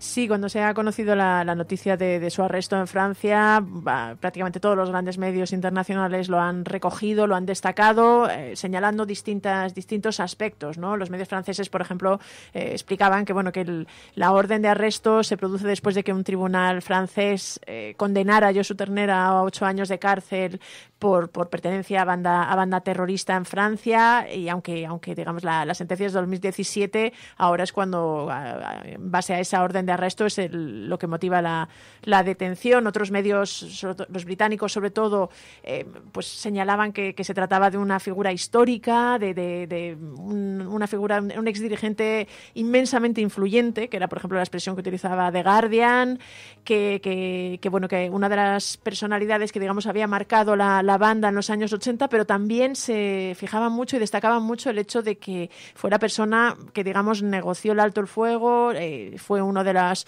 los que se sentó con el gobierno socialista para intentar impulsar el proceso de paz, aunque a partir de 2006, de finales de 2006, es apartado de la dirección de la banda cuando se hacen cargo de ella pues miembros más radicales, ¿no? La BBC también destacaba un poco el tema de la enfermedad de Josu Ternera, ¿no? Como además la operación conjunta de la policía franco-española se producía un poco por esta circunstancia, pero sí que ha llamado mucho la atención. Al Jazeera también lo recogía, Fox News en Estados Unidos. Yo os digo que ha llamado mucho la atención el hecho, además, de que fuera, que es otra cosa que, por ejemplo, resaltaba Le Monde, el hecho de que fuera además la persona que leyó el comunicado en el que ETA anunciaba la disolución final de la banda, ¿no? Es una figura, es un símbolo de ETA, y el hecho de que haya sido detenido pues ha llamado mucho la atención. Y las numerosas incógnitas que se abren, porque resulta difícil de creer que haya estado tantísimos años a espaldas de la policía española. Y sí, eso también lo resaltan muchos, ¿no? Que llevaba huido desde el 2002, casi 17 años. Sí, eso también les ha llamado la atención. Alguien que probablemente ha estado sometido a un tratamiento médico porque tenía una enfermedad grave, así que su seguimiento no parece extraordinariamente complicado, ni que haya permanecido en una vida de la clandestinidad, ¿no? Pero bueno, ya seguramente los detalles de todo aquello pues tardaremos algún tiempo en conocerlos, pero lo conoceremos con más precisión. Y mientras tanto, después hay otras noticias relacionadas con nuestro país. Veíamos España, con todas las turbulencias, con las elecciones europeas por delante, con todas las turbulencias respecto al Brexit, con todo lo que está ocurriendo en Europa. Forbes ve a España como un posible socio preferencial de un nuevo eje franco-alemán y que tendría una relación intensa con España. Es algo así el retrato que hacen, ¿no? Es algo así, sí. Le indican que España parece que está decidida a convertirse en la tercera potencia de la Unión Europea tras el 26M, ¿no? Sobre todo tras el Brexit. Recuerdan que la salida del Reino Unido, que no está todavía muy clara cuándo se va a producir, si se va a producir, pero todo indica que de alguna manera Reino Unido pues va a perder protagonismo y va a perder influencia en Bruselas, y lo que destacan es que se abre ahí un vacío que en teoría se podría pensar que Italia parece el país más lógico para ocupar esa posición, pero que la propia coyuntura que está viviendo el país transalpino, con un gobierno formado por la Liga Norte de extrema derecha, el Movimiento 5 Estrellas, al que califican de populistas, le ha colocado en una posición que incluso algunos califican de país rebelde respecto a Europa, hasta euroescéptico, una voz euroescéptica, y en este sentido señalan que España presenta la situación contraria. y especialmente tras el resultado del 28 de abril, de las elecciones del 28 de abril, se vislumbra que es probable que tenga un gobierno con una cierta estabilidad y un gobierno además socialdemócrata. Y en este sentido destacan que parece que España, después de haber estado durante décadas impulsando un perfil bajo en Europa, parece que ahora sí ha despertado un poco en esta necesidad o en este afán por intentar ocupar el puesto que le correspondería a su peso, y sí indican que puede, pues eso, conformarse un poco en una especie de tercera potencia y de socio preferencial del eje franco-alemán. Veremos a ver en qué queda todo, pero también recordaban eso, ¿no? Que al final, si se consuma el Brexit, España sería el cuarto país con mayor número de eurodiputados en Bruselas, y que además, según cómo sea el resultado electoral, qué fuerzas puedan ocupar mayores escaños y mayores puestos en Bruselas, pues puede tener influencia y bastante importancia a la hora de conformar hacia dónde va a ir la política europea. También de las próximas elecciones, algunos medios internacionales colocan el foco sobre nuestro país y dicen que esa fecha puede poner a prueba hasta dónde cree España en la reinserción, y para ello utiliza un caso concreto, ¿no? Sí, es un artículo que me llama bastante la atención. El artículo es llamativo porque se titula algo así como en España, cuando una elección rima con prisión y reinserción. Y lo que hace es un poco poner el foco y destacar el caso de Pilar Baeza, la candidata de Podemos al Ayuntamiento de Ávila, que se ha conocido que cumplió condena y que fue sentenciada por cómplice de asesinato en 1985, que pasó pues unos años en prisión, luego se salió gracias pues a ver los beneficios penitenciarios, se ha reinsertado y es una mujer que luego ha ocupado diversos puestos, pues que fue portavoz en Ávila de los afectados por las preferentes, ha ejercido unos ciertos puestos de responsabilidad, de visibilidad, y ahora se presenta a estas elecciones. Claro, cuando se ha conocido su pasado penal, esto ha desatado un debate en España que seguramente todos los oyentes recordarán sobre la conveniencia, sobre si esto era una situación acertada, si no lo era, si las personas que habían estado en la cárcel podían ocupar puestos públicos. Le Monde lo que señala es esto, ¿no? Que en cierta forma estas elecciones pueden poner a prueba hasta dónde cree España, en este caso podríamos decir hasta dónde cree la gente de Ávila en la reinserción, pero resalta eso, que el debate no se limita a Ávila, sino que ha saltado a los medios españoles y en general al debate nacional. Resalta que Podemos defiende y apoya a su candidata y el concepto de la reinserción, pero plantea que se va a poder un poco comprobar en este tiempo que queda y de cara a las elecciones, pues un poco hasta dónde esta idea está realmente asentada en España. Además, Radio France Internacional también habla de la cultura democrática española, pero en este caso referido al machismo. Dice que el hecho de que la extrema derecha no haya conseguido entrar con tanto impulso como se esperaba según las encuestas, nos hace pensar que en España el machismo no pasará, ¿no? Se considera una suerte de victoria. Sí, el reportaje de la radio francesa se titulaba precisamente así, ¿no? En España el machismo no pasará, y ponía un poco el foco en la movilización que ha habido, por ejemplo, en muchos sitios en Chueca, muchas asociaciones, en distintos colectivos feministas o de derechos de las mujeres en España, para intentar frenar esa especie de ola que sacudió la política española y, digamos, el debate social con la irrupción de Vox, cómo se volvía a poner el foco en cosas que se consideraban ya asumidas, ¿no? Los derechos de las mujeres, la ley del aborto, la ley de violencia de género. El reportaje resaltaba que España es uno de los países más progresistas del mundo, pero que, sin embargo, en la campaña del 28 de abril todos estos asuntos volvieron a estar sobre la mesa, y que en este sentido el resultado de las elecciones demuestra que una cierta victoria, ¿no? Hasta cierto punto se ha parado un poco los pies a Vox. Es verdad que ha logrado un 10% de apoyo, pero la victoria socialista y en general la movilización de la izquierda lo destacaba como una señal de que esto está...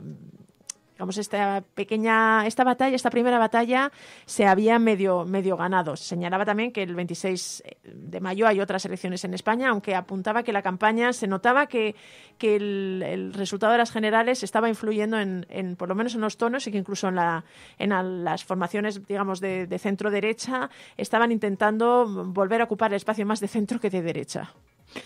Y además hemos visto una noticia que aquí ha tenido una cierta repercusión. Ha terminado siendo portada en algunos periódicos la directriz del Ministerio de Defensa para que la fragata Méndez Núñez no participe en las operaciones militares de los Estados Unidos en Oriente Medio. Está retirada la vuelta a casa de la Méndez Núñez en esa escalada de tensión con Irán. ¿Qué tal ha sido recogido en el exterior? Pues ha tenido bastante repercusión. Yo he visto, por ejemplo, artículos en Die Welt, en Reuters, en The Guardian, en la RAI, incluso la televisión italiana, en medios estadounidenses, lógicamente el Washington Post, The Hill, varios medios lo han recogido, lo han destacado. Lo enmarcan también un poco en esta situación preocupante que existe en torno a Irán, ¿no? Esa especie de belicosidad que algunos han denunciado en Estados Unidos tras digamos, el sabotaje a los 4 petroleros de Arabia Saudí.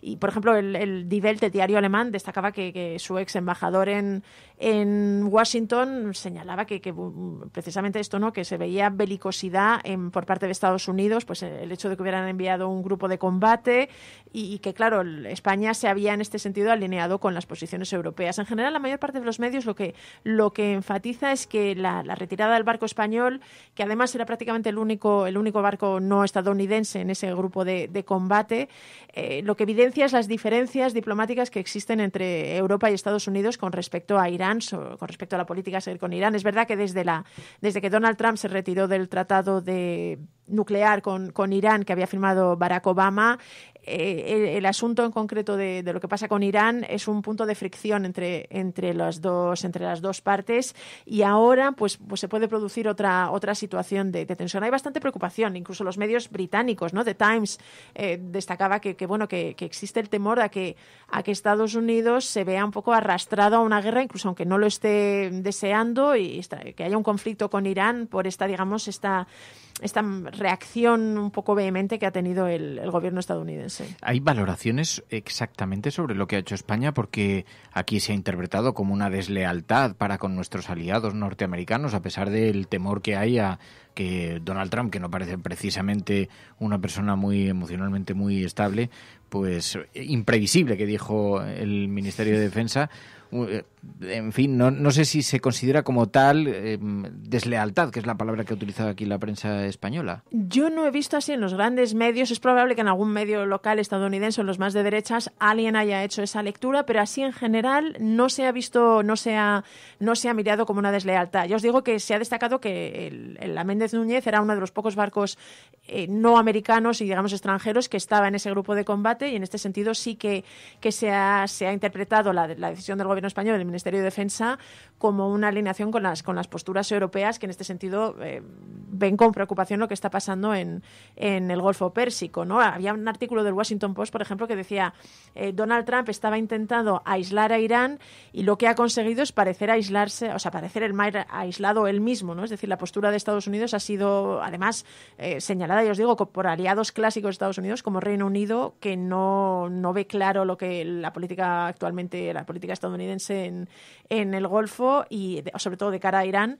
Y sí que existe, aunque existe esta preocupación de cómo puede ir escalando este conflicto, digamos, este enfrentamiento y esta situación en general, incluso, ya os digo, hasta en medios estadounidenses, la decisión del gobierno español no ha sido interpretada como una deslealtad, sino más bien como una evidencia de las diferencias diplomáticas entre ambos bandos. Bueno, hoy es viernes. Los viernes, además de esta lectura tan especial de la prensa internacional, analizamos una película. Es un gran ejercicio colectivo, se propone, la ve en conjunto la audiencia y después la comentamos aquí. La película elegida es Radio Encubierta, una emisora de radio clandestina, película que tú has visto. ¿Cómo no? Y que vamos a comentar aquí. Te quedas con nosotros entonces a comentarla aquí en la cafetera. El Videoforum Cafetero.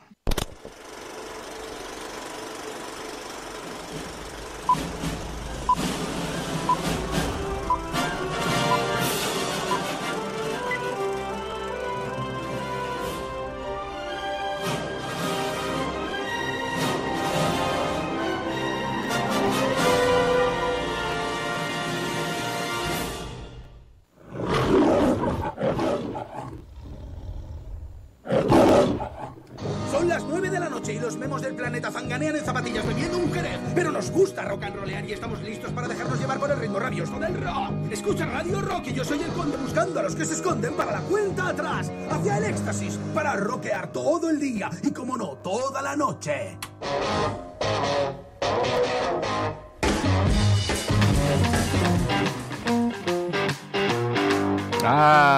Radio Encubierta, película del año 2009, la película elegida esta semana para el Videoforum de la Cafetera, porque nos conecta con la clandestinidad. Es una comedia, no pretende tampoco alcanzar, además, aunque tiene algo de la historia real. En el Reino Unido durante años estuvieron prohibida la emisión 24 horas del rock and roll. Solamente lo emitía la BBC y lo emitía solamente por espacio de 2 horas a la semana. Así que había numerosas emisoras clandestinas, piratas, que se situaron fuera de los márgenes, de las fronteras del mar, y entonces allí situaron unos barcos desde los que se emitían estas emisoras de radio piratas y se emitía 24 horas de rock and roll al día. Llegaron a tener una audiencia de 25 millones de personas, más de la mitad de la población del Reino Unido. Los hoy mayores del Reino Unido, que por aquellos años 60 eran críos, recuerdan que por las noches todo el mundo encendía un transistor para escuchar un poquito de rock and roll. Es una comedia, no es una comedia de gran altura, pero es una comedia simpática que queríamos traer. ¿Qué os ha parecido a vosotras? Transgresor, ¿no? Bueno, un poco canalla, pero tampoco una cosa así como muy loca. Visto con los ojos de hoy, fíjate que la película es del 2009, pero visto con los ojos de hoy... Oye, que se la juegan bastante, ¿eh? Entonces, al final me remito. Sí. A mí me gustó mucho. Ya conociéndote desde hace tantos años, Fer, claro, la vi casi desde que empezaste a recomendarla, y la verdad es que sobre todo es una historia muy divertida, muy, pues eso, muy transgresora, muy de espíritu de la libertad, de cómo en los pequeños detalles a veces no nos damos cuenta, pero está las cosas en las que realmente podemos marcar una diferencia a nuestro alrededor, y un poco ese espíritu de sí ciertas ganas de un poco de meter el dedo en el ojo por una causa que lo merece, y de cómo, y toda la historia de cómo van burlando un poco las prohibiciones, el gobierno, y cómo toda esa banda de personajes tan peculiares se termina juntando y son felices en ese barco. A mí reconozco que siempre me ha gustado y me ha inspirado. Lo que me seduce, porque efectivamente es una película que yo he recomendado muchísimas veces, porque creo que retrata muy bien, tiene algo de canalla la vida del rock and roll metidos en esos barcos. No pretende ser tampoco una crónica real de cómo fueron aquellos años, porque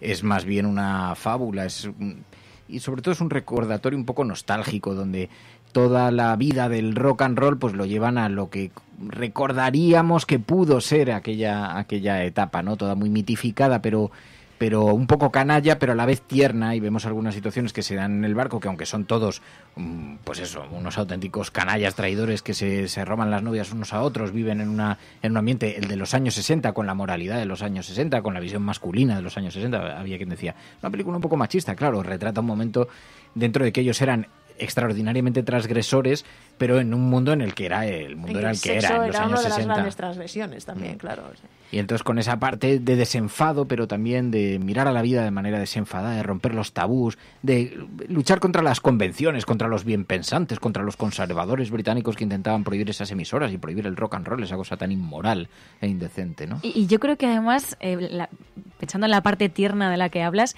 yo creo que transmite muy bien lo que es la radio, ¿no?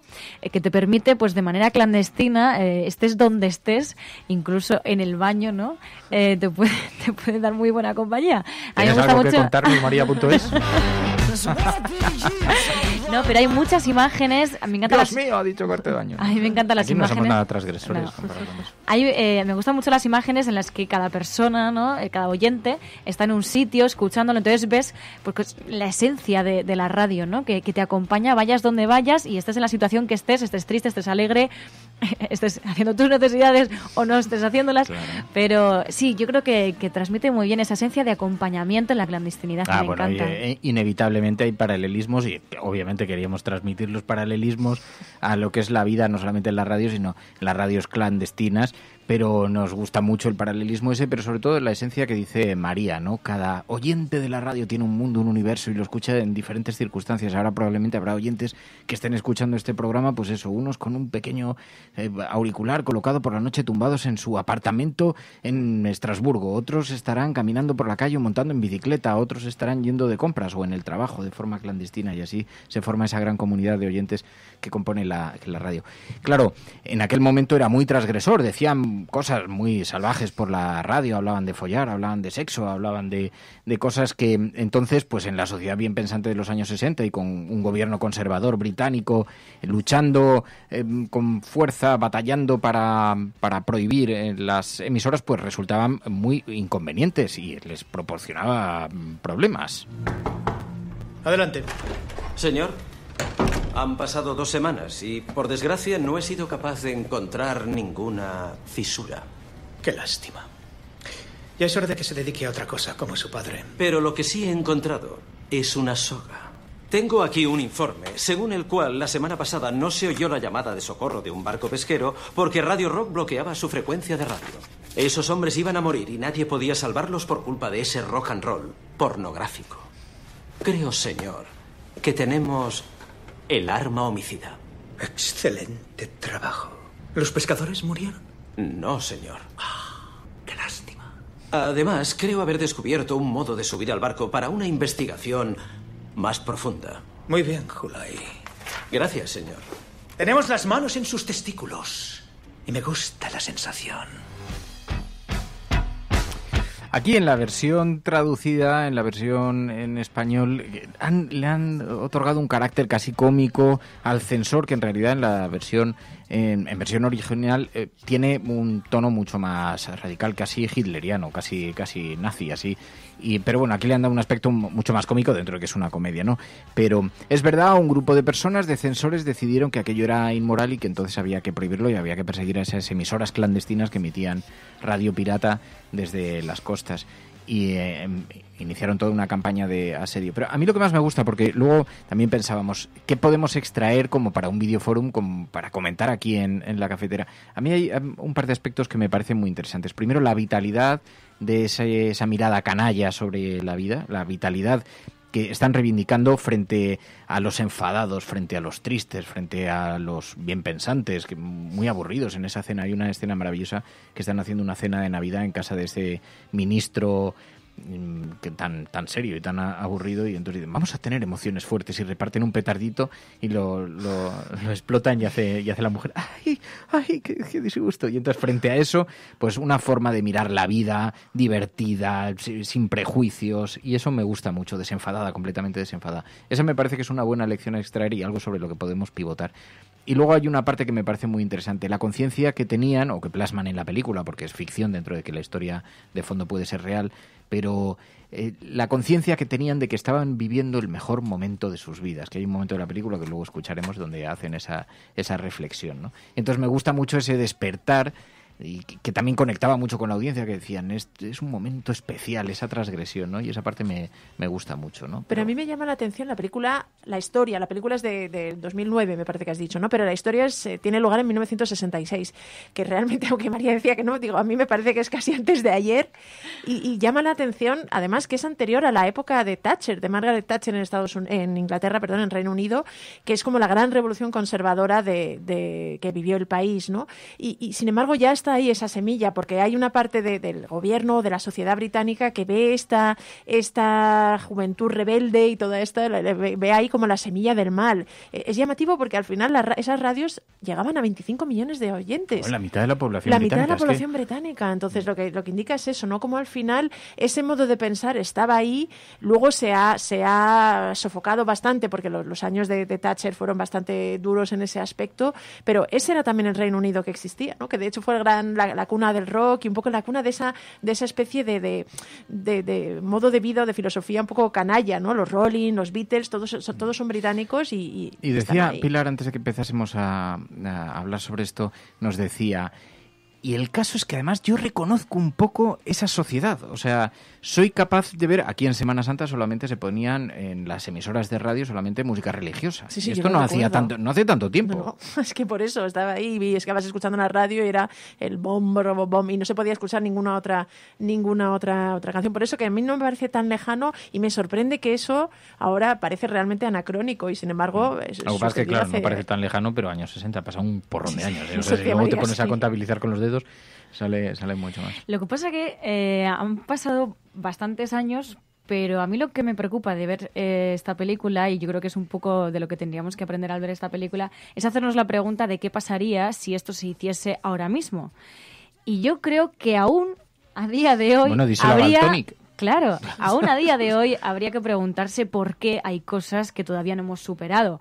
¿Qué pasaría, por ejemplo, si en una radio aplaudiesen a una persona que acaba de perder la virginidad y entonces lo retransmiten en directo? Seguramente habría más de una voz cristiana, seguramente, que se escandalizaría con esto. Claro, lo que pasa es que una reflexión a la que invita esta película es: ¿qué sería transgresor hoy? Porque obviamente lo que vemos como una transgresión ya está superado en esa película. Nadie nos sorprende que se hable, no ya decir que se hable de un rock and roll, sino que se hable de ciertos temas que parecen tabús. Pero claro, es que la transgresión hoy no sería esa. Sería mucho mayor. La transgresión sería algo que realmente nos escandalizase. Y no te digo ya los bien pensantes, ¿no? Entonces hay que pensar, ¿en qué situación me colocaría yo si realmente viene alguien para transgredir? Y dice, o sea, a tus padres les podía molestar el sexo, una por foto... ejemplo, sigue siendo un tema tabú en algunas cuestiones. O sea, todavía hay margen de transgresión ciertos en tipos el sexo, de aproximación ¿no? Y luego al solo sexo, en una ¿no? parte de la sociedad. Al final también la película, yo creo que refleja, tiene 25 millones de audiencia.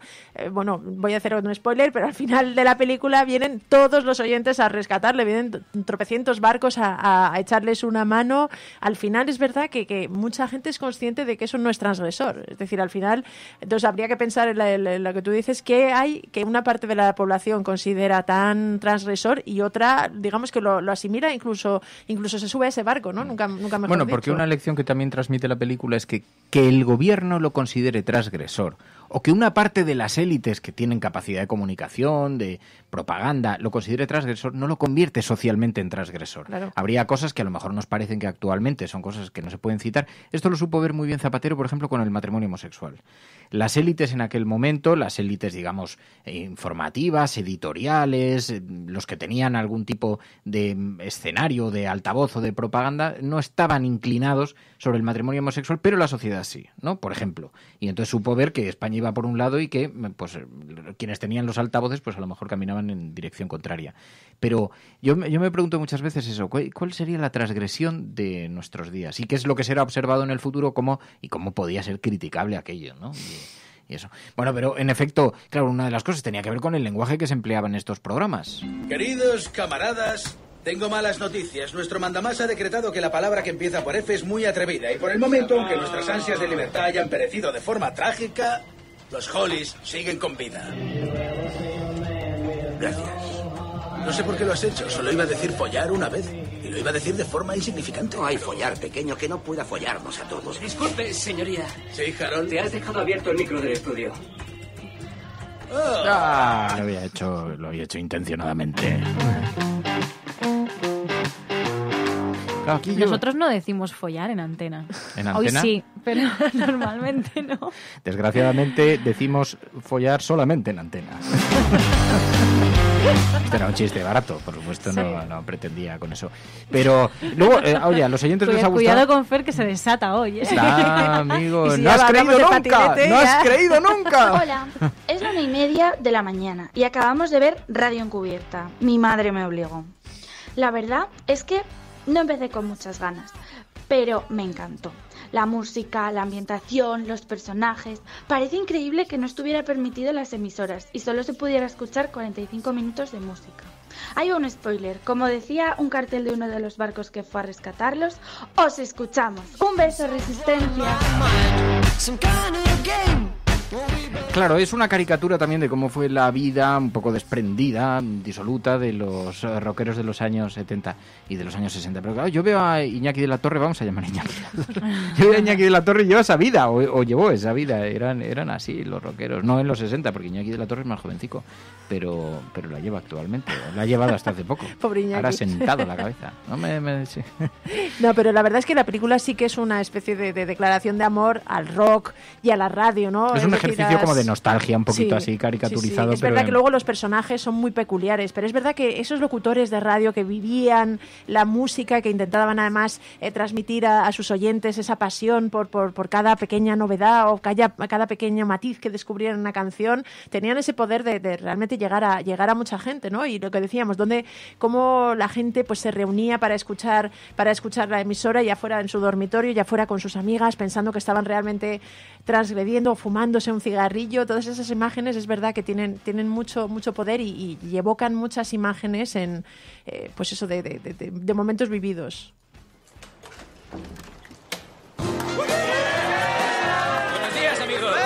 En efecto, señoras y señores de Gran Bretaña, Carl ha emergido de la Cámara del Amor. Carl, vamos, saluda a los 20 millones de personas que han esperado con ansia la noticia de si finalmente has extraviado esta noche tu pertinaz virginidad. Pues sí, ya está. Creo que eso es un sí. Y recuerda que la respuesta "no quiero contestar a esa pregunta" significa sí. Desde luego que no voy a contestar esa pregunta. ¡Houston! ¡La nave ha despegado! Claro, luego es la convivencia de un grupo de personas, todos eso muy nocturnos, muy noctámbulos y muy vividores, la convivencia en un espacio pequeño como un barco, entonces produce este tipo de anécdotas, cervezas y porros. Buena tolerancia, ¿no? También, perdona. No, y también, a ver, yo creo que también te permite eso porque es una emisora de radio, además es de rock, que eso también tiene una filosofía. No sé qué pasaría si fuese una radio, por ejemplo, de temas políticos, de temas de actualidad. Se lo hubiesen cerrado muchísimo antes, eso seguro. Pues estarías en la cárcel, irías vestida de naranja. ¿Sí? Y por lo demás, sí. Oye, hubo un oyente que nos ofreció un barco. Es decíamos, verdad. Sí. Podemos hacer una radio clandestina. Porque, bueno, supongo que espero que si se hunda que también vengáis a nuestro rescate, por favor. Porque, un momento, a ver si hay algún jurista en la sala, en el avión, a ver si hay algún jurista escuchando esto. Si tú cometes un delito fuera de territorio, de aguas territoriales, ¿el delito es aplicable a tu país? Creo que no, pero la verdad es que ¿quién te es puede una reclamar? Totalmente profana, o sea, no. Desde mi absoluto conocimiento. No, quiero decir, o sea, si tú coges un barco, te sales de las aguas territoriales españolas, te pones en aguas territoriales internacionales y te pones a decir auténticas verdades. Entonces, en ese momento te pueden detener. Yo creo que no te pueden aplicar la legislación de un país estás concreto. Violando? Pero hay algún tipo de legislación en aguas internacionales, pero no la de un país. Bueno, de hecho, ¿no te acuerdas que había, pero estamos hablando también de la prehistoria, había una plataforma petrolífera que habían convertido como en un lugar fuera de los márgenes de la ley, que querían crear ahí una especie de estado ahí anárquico y un poco al margen con la red de internet y todo de todas las leyes y todas las normativas. Sí. Pero bueno, a mí me gusta mucho porque también recoge mucho un espíritu de vitalidad y de reconocer el momento que estás viviendo, y por eso yo siempre digo, es una película muy recomendable para quienes le guste en la radio, quienes tengan esa mirada un poquito así provocadora, pero sobre todo para quienes tengan una mirada un poco existencial sobre su propia vida. Quizá estamos viviendo el mejor momento de nuestras vidas sin saberlo. Comunes se ha aprobado de forma unánime la nueva ley de infracciones marinas. A partir del 31 de diciembre a medianoche, todas las emisoras de radio piratas, entre ellas, por supuesto, Radio Rock, estarán infringiendo la ley. Toda persona que trabaje en ellas e incluso todos aquellos que las escuchen estarán contraviniendo la ley y se arriesgarán a recibir condenas de cárcel de corta y larga duración. Hola. Carl. ¿Estás bien? Sí, es que hace unos meses cometí un error terrible. ¿Ah, sí? Sí, me di cuenta de algo. Y en vez de ahuyentar el pensamiento, en cuanto me vino a la cabeza, dejé que rondara. Ahora sé que es verdad y temo que se me quede en la mente para siempre. ¿Cuál era ese pensamiento? Que estos son los mejores días de nuestras vidas. Es terrible ser consciente de eso, pero así es. Yo no estoy tan seguro. Oh. Bueno, sí. Sí. Quizá tengas suerte. Quizá vivas Días mejores, pero lo dudo. Hemos coronado la cima de la montaña, compadre. Y lo más duro es ir bajando hasta el final. Ah, sí, tomar conciencia, sí. Del tiempo, del paso del tiempo, de vivir el momento. Pero no solamente del paso del tiempo, ¿no? De saber evaluar, saborear los momentos. Saber saborear efectivamente y evaluar cuál es el momento que probablemente ya no se repita. Pero es que más, es muy ¿no? difícil. Que algún día, con el paso del tiempo, miraremos atrás. Sí, de hecho, por ejemplo, la gente y que aquí, vivió... cuando estábamos en la cafetera, en aquel estudio, aquel fue el mejor momento de nuestras vidas. Pero realmente el personaje de Philip Seymour Hoffman, que es el que dice esto, en toda la película es claramente un poco el que tiene claro esto, ¿no? Es un poco el que lleva los límites, es por ejemplo el que impulsa, el que deja el micro encendido para que sea el director de la emisora el que diga a follar, el que luego retransmite la pérdida de la virginidad del chaval joven y claro, realmente es consciente de esto, quizá por la edad, quizá por ese momento de lucidez, ¿no? Pero sí es consciente de que está viviendo un momento excepcional.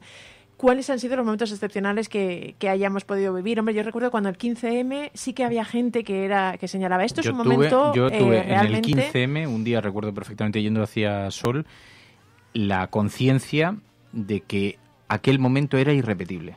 La conciencia, o sea, hubo un momento, además iba caminando con Olga Rodríguez y pudimos conversar exactamente de esa situación, es decir, te das cuenta de que es muy improbable que volvamos a vivir algo tan extremadamente intenso como esto en lo político, en lo social, en lo convulso. También tenía un punto en aquel momento de condenado por los bienpensantes y los propios medios de comunicación. Porque la era mirada. en el fondo un desafío, ¿no? Un desafío en abierto que se estaba planteando muchas cosas. Así que... Lo que pasa es que yo creo que cuando vives un momento histórico realmente lo vas engordando, lo vas alimentando y está siendo cada vez más histórico a medida que pasa el tiempo. Es decir, se vuelve más histórico con el tiempo. Y en ese momento no eres consciente de lo que estás viviendo. A mí la sensación que tuve fue esa, sí, de decir, esto va a ser histórico, es irrepetible, pero también la angustia y el agobio de decir, no lo estoy viviendo como debería seguramente, ¿no? No lo estoy viviendo como algo histórico porque todavía realmente no lo es. Y es esa angustia, ¿no? No sé, de cuando sabes que estás viviendo un momento inolvidable, no sabes cómo saborearlo. Bueno, pero esto como decía Eduard Ponsat, que decía... No me sale, pero decía... La ciencia. La ciencia. Las cosas que te ocurren cuando tienes en torno a 25 años, ¿consideras que son las más importantes que han ocurrido a lo largo de la historia? Esto es un mecanismo mental que está perfectamente descrito, no sé por qué razón neurológica o neurobiológica, pero está descrito y por eso quien vivió la transición considera que la transición fue el momento más importante en la historia de España, de la misma manera que quien vivió el mayo del 68 considera que esa fue la gran revolución histórica, de la misma forma que algún día habrá quien considere que cuando vivió el 15M se convirtió en la gran revolución. Pero tú y yo no teníamos ni 20 ni 25 años. Bueno, estábamos ahí en dejarlo esos... caer. Serías tú, estábamos en esos márgenes, así digo. Igual Ponsat se equivocaba. Lo que pasa es que luego su hija se metió en Ciudadanos. Mira si se equivocaba. Lo que pasa es que luego piensas qué es lo que ha quedado, por ejemplo, del 15M, ¿no? Ha quedado mucho. Sí, o sea, yo creo que ha hecho mucho. No digas que el barco se hunde, que eso es que es lo que pasa un poco en la película, ¿no? Cuando empiezan a tomar conciencia de que son los últimos ya de un tiempo que termina. Porque ya se permite la esta, entonces a lo mejor, oye, ya... Bueno, se termina esa isla de libertad, que es verdad que el barco era esa especie de oasis, ¿no? Donde además todo el mundo aceptaba a todo el mundo, porque no solo simplemente la música, sino en general el espíritu que se vivía en el barco. Pero bueno, hay otras, es decir, el personaje de Philip Seymour Hoffman dice, a lo mejor tú vives otros mejores, porque claro, eres joven, dice, él tenía clarísimo que ya iba a ser complicado que viviera más, pero al final siempre queda, si los seres humanos han sido capaces de crear ese espacio. Oye, yo creo que en el mundo hay mucha más gente creando espacios así, que a lo mejor en petit comité o a pequeña escala, pero que sí que son capaces de mantener ese espíritu y esa filosofía de vida. Lo que es cierto es que fueron un fenómeno de comunicación que supieron conectar con millones de personas en el Reino Unido, una música que cogió y rompió a través del Reino Unido y se extendió como la pólvora a prácticamente todo el mundo y que vio nacer fenómenos musicales por primera vez globalizados, con una dimensión gigantesca como no había conocido la historia, pero más allá de eso yo creo que el cariño, y por lo que me parece muy interesante para todo aquel que le guste la radio, el mundo de la radio, es que hay una cosa que explican con mucha claridad dentro de que es una comedia menor, que la autenticidad es lo que hace que más gente conecte. Las cosas reales, ¿no? Y es algo que siempre hemos defendido mucho aquí en el programa. Es decir, aquí hemos hablado de... aquí hay un tipo sentado en pijama delante del micrófono. Las cosas reales... Ha habido momentos en la historia donde la gente ha querido escuchar la verdad frente al cartón piedra, ¿no? Y quizá hemos superado los platós de televisión donde todo era perfectamente cartón piedra. No hay más que dar la vuelta al escenario para darse cuenta de que solamente son maderas atadas unas con otras, ¿no? Pero la autenticidad y esos personajes, los personajes de esta película son auténticos, ¿no? No quiero decir que sean auténticos, porque son personajes de ficción en una película, pero son auténticos en su vida canalla, en su tal, y así lo transmiten y así hablan y lo viven al mundo, ¿no? Yo creo que porque cuanto más real es la radio, más compañía te da, y yo creo que eso por eso mismo se valora tanto, que bueno, pues que desde el otro lado del micrófono alguien te esté contando algo real, que te esté contando también, transmitiendo ciertos sentimientos, y que puedas llegar a tener esa empatía, aunque te distancien a lo mejor de kilómetros de esa persona que está hablando al otro lado del micrófono. A ver, es una película que merece la pena para pasar un rato agradable, para introducir un poquito de oxígeno en este tiempo que estamos viviendo, donde todo parece tan tenebroso, donde es tan difícil transgredir, donde todo el mundo tiene mucho miedo. ¿Qué sucede cuando transgredes? Bueno, pues nos gusta la gente que transgrede. Es una película, es una comedia, es una película que retrata además un momento de la historia muy concreto, de los años 60, donde vemos un gran abanico de protagonistas masculinos, pero prácticamente ninguna protagonista femenina con un papel que no sea más allá el de la objetualización. Pero dicho lo cual, la película es tierna, no deja de ser una película simpática y un poco provocadora para aquellos moralistas y bien pensantes, ¿no? Que a mí me gusta también de vez en cuando meterle así el dedo en el ojo y decir Pene. Pene, buenos días, Pene, ¿sabes? No, ¿Has saludado a alguien diciendo buenos días, Pene? Estaría diferente visto, pero en alguna reunión de trabajo pues sería divertido. O puerco vomitón. Yo tuve un jefe que le llamábamos puerco vomitón, nunca se lo dijimos. Igual hay que ir llamándole por teléfono. ¿Te ha parecido mal? ¿Tú me has puesto mote, Mary? No. ¿Seguro que y tú me habéis puesto mote? Todavía no, pero seguro que me habéis puesto mote. Viéndolo bien que asumes las transgresiones, igual nos lo planteamos. Vaya, qué suerte. Vamos a ir instalando una nueva directiva aquí en Radio María. Nada de meterse con los jefes. Bueno, que... No, eso. La película realmente merece la pena. La gente, si la gente que no la haya visto, yo sí recomiendo que la vean, porque es verdad que es eso, una especie de filosofía, de intentar disfrutar del momento, de dejarte llevar a veces por las cosas que te hacen feliz, ya sea la música, ya sea... Los patinetes, el poliamor, todas esas cosas, o sea, todas esas cosas transgresoras. No, claro, no para vosotros, bien Radio pensantes, cubierta. no, por Dios. En defensa de los no digáis patinetes. patinete, no vaya a pasar algo, el patinete, moralistas. Bueno, Pilar María, gracias. Gracias. De corazón, nos ha gustado, ¿no? Sí. Merece la pena. Bueno, pues si no lo habéis visto todavía el resto, merece la pena dedicar un ratito, y si no, pues con esto ya tenéis un sustituto perfecto para la radio encubierta de la cafetera aquí todos los días, que se marcha ahora dejándoos durante el fin de semana en soledad, pero para volver el próximo lunes en este lugar, en el claro del bosque de Sherwood.